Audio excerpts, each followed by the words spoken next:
Hi అండి. Welcome to our channel.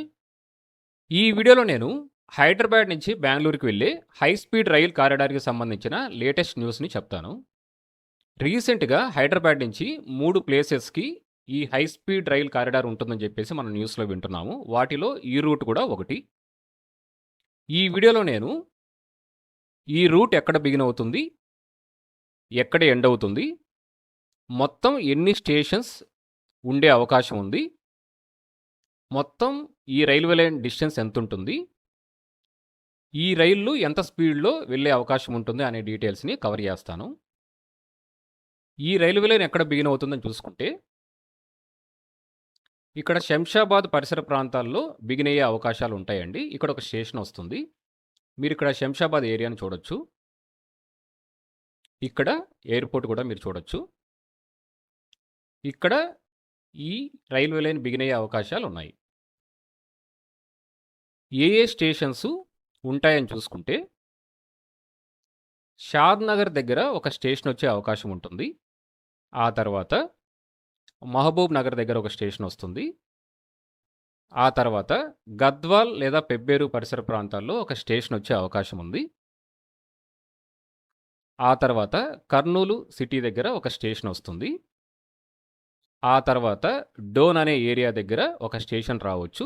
ఆ తర్వాత గుత్తి అనే ఏరియా దగ్గర ఒక స్టేషన్ రావచ్చు.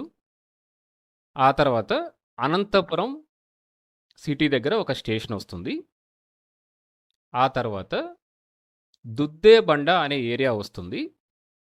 ఇక్కడే కియా కార్ల మ్యానుఫ్యాక్చరింగ్ యూనిట్ ఉంటుంది. మీరు ఇక్కడ చూడొచ్చు. ఈ ప్లేస్‌లో కూడా ఒక స్టేషన్ వస్తుందని చెప్పేసి మనం వింటున్నాము. ఇక్కడ స్టేషన్ రాకపోతే దుద్దేబండ తర్వాత వచ్చే హిందూపురం పరిసర ప్రాంతాల్లో ఒక స్టేషన్ వచ్చే అవకాశం ఉంటుంది. హిందూపురం దాటిన తర్వాత ఈ రైల్వే లైను కర్ణాటక స్టేట్‌లోకి ఎంటర్ అవుతుంది. ఆ తర్వాత బెంగుళూరు కంటే ముందు వైపునే 2 స్టేషన్స్ వచ్చే అవకాశం ఉంటుంది. అంటే మొత్తం 12 స్టేషన్స్ ఈ రైల్వే కారిడార్‌లో ఉండే అవకాశాలున్నాయి. ఇంక్లూడింగ్ శంషాబాద్, బెంగుళూరుని కూడా కలుపుకుంటే. వీటిల్లో శంషాబాద్ దాటిన తర్వాత మన 2 తెలుగు రాష్ట్రాల్లో ఈ 3 ప్లేసెస్ మెయిన్ ఇంపార్టెంట్ స్టేషన్స్ అవేంటి అనంటే, ఒకటి మహబూబ్ నగర్, ఇంకోటి కర్నూలు, ఇంకోటి అనంతపురం. శంషాబాద్ నుంచి మహబూబ్ నగర్‌కి 80 కిలోమీటర్ల డిస్టెన్స్ అనేది అప్రాక్సిమేట్‌గా ఉంటుంది. అంటే 20 మినిట్స్ నుంచి 30 మినిట్స్‌లో మనం హైదరాబాద్ నుంచి మహబూబ్ నగర్‌కి రీచ్ అవ్వచ్చు. మధ్యలో షాద్ నగర్ స్టాప్ గూడా ఉండే అవకాశం ఉంది కాబట్టి, ఒక 5 మినిట్స్ అనేది ప్రతి స్టేషన్‌లో ఈ రైలు అనేది ఆగే అవకాశం కూడా ఉంటుంది కాబట్టి, 20 మినిట్స్ లేదా 30 మినిట్స్‌లో శంషాబాద్ నుంచి మహబూబ్ నగర్‌కి రీచ్ అయ్యే అవకాశం అనేది ఉంటుంది. ఆ తర్వాత శంషాబాద్ నుంచి కర్నూలుకి డిస్టెన్స్ చూసుకుంటే 200 కిలోమీటర్లు అప్రాక్సిమేట్‌గా ఉంటుంది. అంటే 50 నిమిషాల నుంచి ఒక గంట మధ్యలో మనం హైదరాబాద్ నుంచి కర్నూలుకి అంటే శంషాబాద్ స్టేషన్ నుంచి కర్నూలుకి రీచ్ అయ్యే అవకాశం ఉంటుంది. మధ్యలో స్టేషన్స్ చూసుకుంటే షాద్ నగర్ దగ్గర ఒక స్టేషన్ ఉంటుందనుకుంటున్నాం కదా! మహబూబ్ నగర్ దగ్గర ఉండే అవకాశం ఉంటుంది. ఇన్ కేస్ గద్వాలు ఈ ప్రాంతంలో కూడా ఇంకో స్టేషన్ వస్తే మొత్తంగా 3 స్టాప్స్ అనేవి ఉంటాయి కర్నూలుకి వెళ్ళడానికి ముందు. ప్రతి స్టాప్‌లో కూడా ఒక 5 మినిట్స్ అట్లాగా ఆగుతూ వెళ్తున్నా కూడా ఒక 15 మినిట్స్ ఆర్ 20 మినిట్స్ అనేది స్టాప్స్ దగ్గర కన్జ్యూమ్ అవుతుంది. ఆ తర్వాత చూసుకుంటే శంషాబాద్ నుంచి అనంతపురానికి 340 కిలోమీటర్లకి అటు ఇటుగా డిస్టెన్స్ ఉంటుంది. అప్రాక్సిమేట్‌గా గంట 15 నిమిషాల నుంచి గంటన్నర టైం పీరియడ్‌లో మనం రీచ్ అవ్వచ్చు. మధ్యలో స్టేషన్స్‌ని మీరు గమనించొచ్చు. షాద్ నగర్, మహబూబ్ నగర్, కర్నూలు ఇక్కడ కూడా 2 స్టేషన్స్ వస్తున్నాయని చెప్పి మనం అనుకుంటున్నాం కాబట్టి, మొత్తంగా 4 లేదా 5 స్టాప్స్ అనేవి అనంతపురం వెళ్ళడానికి ముందే ఉంటాయన్నమాట. ఓవరాల్‌గా హైదరాబాద్ నుంచి బెంగుళూరుకి రీచ్ అవ్వడానికి 2 గంటల్లో వెళ్ళాలి అనేది టార్గెట్ కాబట్టి,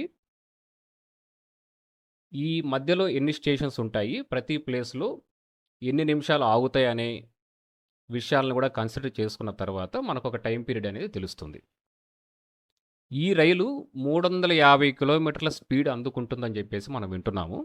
బట్ 300 కిలోమీటర్ల స్పీడ్ అయితే వెళ్ళే అవకాశాలు ఉంటాయి కాబట్టి, ఆ స్పీడ్‌కి అకార్డింగ్‌గా మనం ఈ డిస్టెన్స్‌ని క్యాలిక్యులేట్ చేసుకొని, మధ్యలో ఉండే స్టాప్స్ దగ్గర ఎన్ని నిమిషాలు ఆగుతుంది అనే విషయాలను కూడా కన్సిడర్ చేసుకుంటే, మనం ఎంత టైమ్ పీరియడ్‌లో ఈ డెస్టినేషన్స్‌కి రీచ్ అవుతాం అనే విషయాలు తెలుస్తాయి.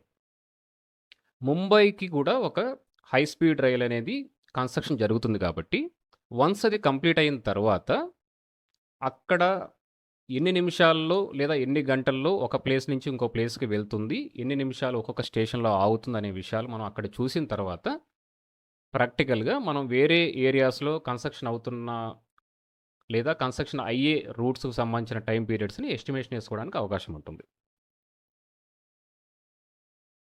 మొత్తంగా 550 కిలోమీటర్లకి అటు ఇటుగా ఈ డిస్టెన్స్ ఉండొచ్చు. ఈవెన్ రోడ్ రూట్‌ని చూసుకున్నా గూడా 570 కిలోమీటర్లు లేదా 560 ఇట్లాగా డిస్టెన్స్ ఉంటుంది.